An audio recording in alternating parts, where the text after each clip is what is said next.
పెద్దలు రామోజీరావు గారు చనిపోవడం చాలా బాధాకరం. వారి పిల్లలు, మనవలు, బంధు ప్రియులు, ఆయనతో పనిచేసిన వారందరికీ నా కండోలెన్సెస్. మీ అందరికీ తెలుసు, 25 సంవత్సరాల క్రిందట శాంతి సందేశం అన్న సుసమాచారం, శాంతిని ప్రకటించడం మొట్టమొదట ఈటీవీలో ఆరంభమైంది. ఆయన ఎంత ఫెనాటిక్ హిందూ అయినప్పటికీ పాలుగారి శాంతి సందేశం మొట్టమొదట మనం బ్రాడ్కాస్ట్ చేయాలని అనేక సంవత్సరాలుగా వారి ఛానల్ ద్వారా నేను మీ మధ్యకి వచ్చాను.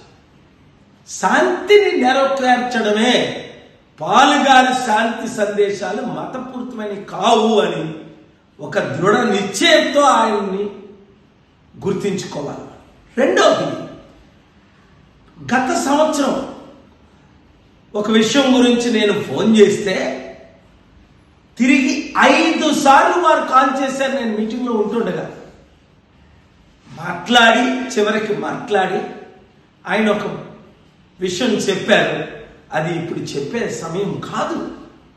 కనుక వారు చనిపోవటం, మీడియా ఓనర్స్ అందరికీ ఒక మార్గదర్శి ఆయన వెళ్ళిపోవటం, ఏదో ఒక లోపం వచ్చింది అన్న విషయం రాష్ట్రంలో తెలిసిందే.